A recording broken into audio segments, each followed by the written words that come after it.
If you're looking for high dividend paying ETFs that pay you every single month, then stay tuned because that's exactly what we're covering today.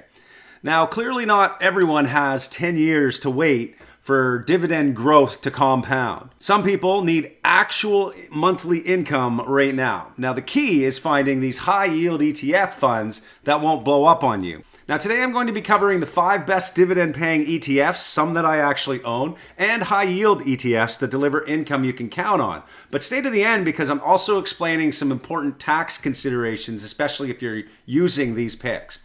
And just to be clear, if you've watched my latest couple of videos, you would know that I've been covering some higher risk, higher reward plays. That's intentional. But just remember, this channel is not about gambling. It's about building a balanced strategy that fits where you are right now, whether that's growth, income, or maybe a mix of both. Now, today I'm going to be breaking down exactly how these ETFs work so that you can decide for yourself whether high income ETFs actually make sense for your situation before putting any money in. Now, the funds we're looking at today will also include a safer option for long-term holders and other high-yield funds that actually pay out high income without the stock price collapsing. But as always, please understand that I am not a financial advisor, and please always do your own due diligence for everything that you find on YouTube, especially when it comes to investing your own hard-earned money. So, with all of that being said, let's get started. So, first we need to understand the trade-off before we get into specific funds. You need to understand what you're actually giving up when you chase high-yield ETFs and stocks. You see, the high-yield funds typically use one of 3 strategies. Strategy number 1, they hold slow-growth businesses, and this includes things like utilities, REITs, and telecoms, or basically companies that pay out most of their profits as dividends, because they're not actually growing much. And the thing is the yield is real, but the stock price often stays flat. Now, strategy 2, they use covered calls. They own regular stocks, but they sell call options on them to generate extra income. So you get bigger dividend checks, but you cap your upside when the market starts to rally. Now, strategy 3 is where the stocks are already down, and sometimes yields are 8%, not because it pays great dividends, but because the price already dropped, say 40%, and nobody's noticed that the dividend is about to get cut. Now, the first 2 strategies are legitimate strategies, and those are the ones we want. The third is a trap. The funds we're covering today use strategies 1 and 2, and they have real income from actual sources, not broken companies pretending everything's fine or anything else like that. So let's start with a safer dividend paying option for balance, okay? Then we're gonna go into 3 high yield ETFs, and then I will end with my personal favorite that considers high income and some safety built in. So first up is the Schwab US Dividend Equity ETF, and that's SCHD. And let's start with this is the safest option, and I actually do own this one myself. This is an excellent one for people with a longer time horizon, we'll say. Now, SCHD only holds companies that have increased dividends for at least 10 consecutive years. That screening eliminates anyone paying unsustainable dividends. The current yield is around 3.8%. Now, I know that's not 8%, but hear me out, because the fund holds approximately 100 stocks concentrated in electronics, finance, energy, consumer staples, and healthcare.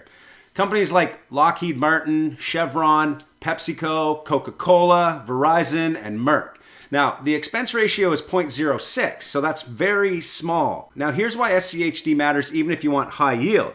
It's basically the baseline. Over the past 5 years, their dividend growth rate has been around 10.6% annually.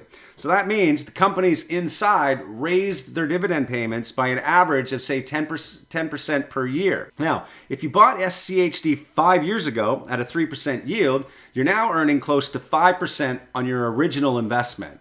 And in another 5 years, you'll be earning over 8% without the risks that come with buying an 8% fund today. Now, over the long term, SCHD has delivered total returns above 200% over a decade, working out to approximately 11 to 13% annualized. Now, SCHD tends to lag during strong tech rallies because it holds 0 high-flying tech stocks. But when interest rates fall or markets get choppy, dividend stocks historically perform better. SCHD works if you want moderate income now, say around 3.8%, and that grows aggressively, and then you can wait a few years for the yield to catch up to the high yield funds.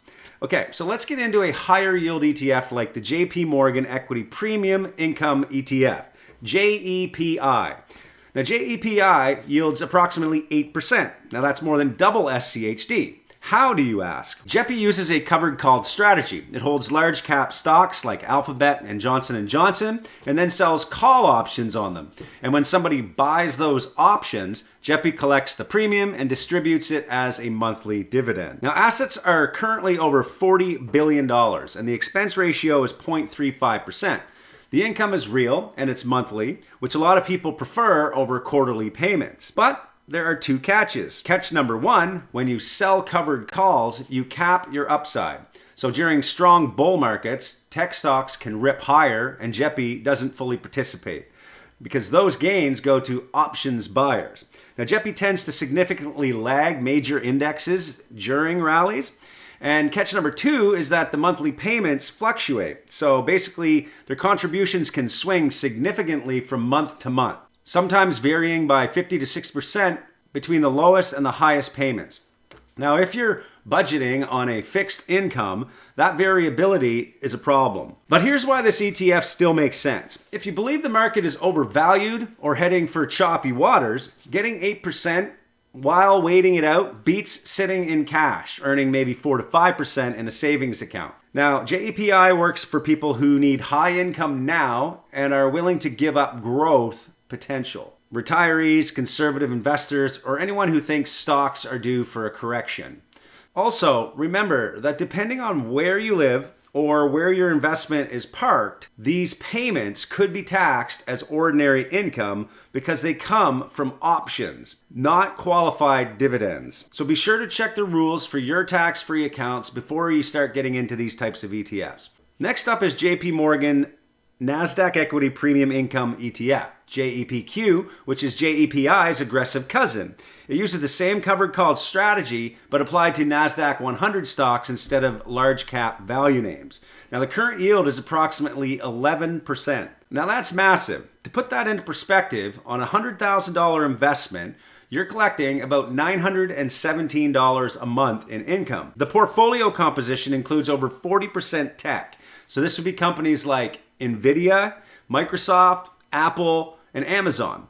Their assets are over $30 billion and the expense ratio is 0.35%.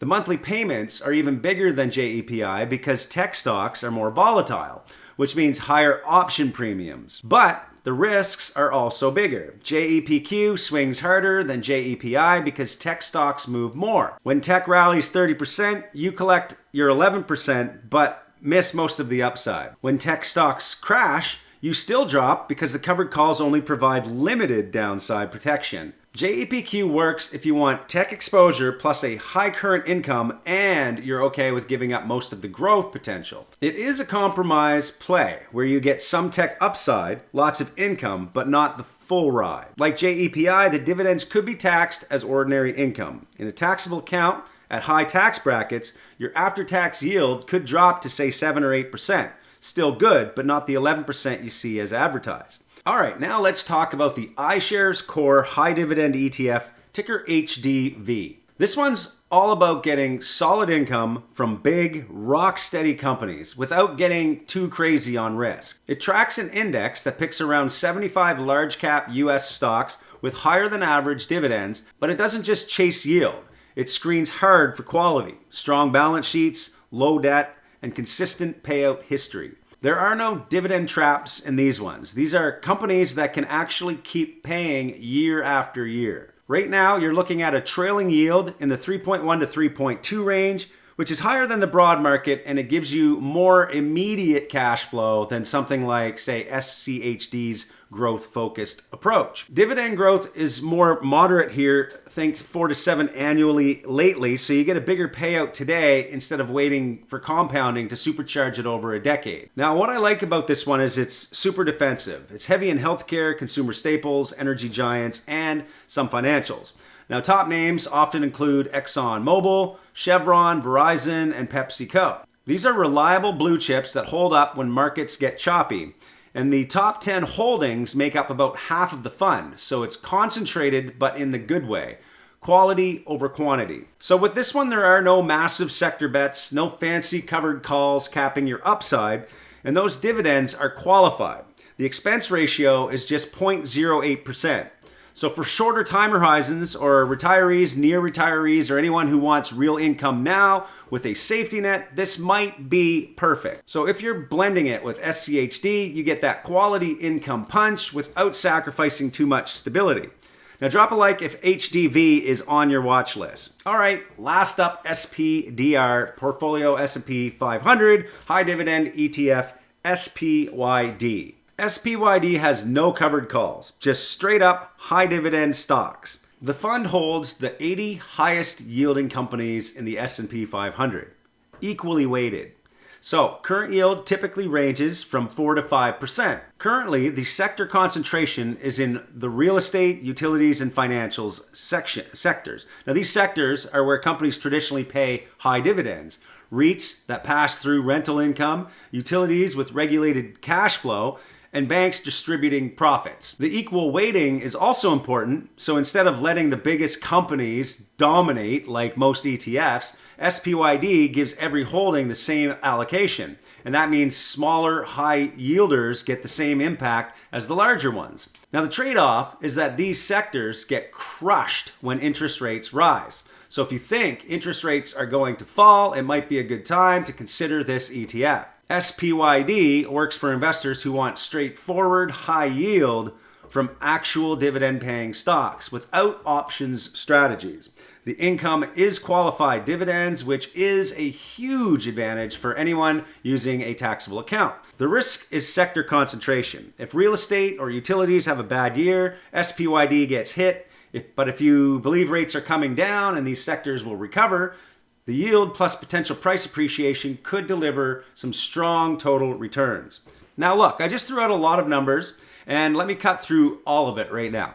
These 5 funds aren't competing against each other. They're actually solving different problems for different people. So depending on what stage you're in, HDV and SCHD are for people who want their income to grow over time.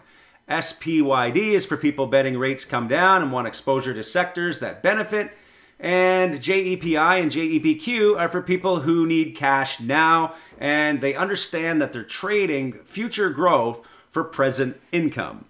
But remember, the tax thing matters more than most people realize. Qualified dividends versus ordinary income can be a multi-thousand-dollar difference over a decade. So where you hold these funds, taxable accounts versus retirement accounts, changes the math completely on this strategy. There's no perfect portfolio here. There's only what matches your actual situation, your age, your income needs, your tax bracket, your timeline. And I'm not telling you what to buy. I'm showing you how these tools work so that you can make that call yourself. If this helped you in any way understand dividend investing or ETFs, please subscribe to my channel. It helps out a lot, helps the YouTube algorithm, and stay tuned for more videos where we will get into some more no hype, no get rich quick nonsense. See you in the next one.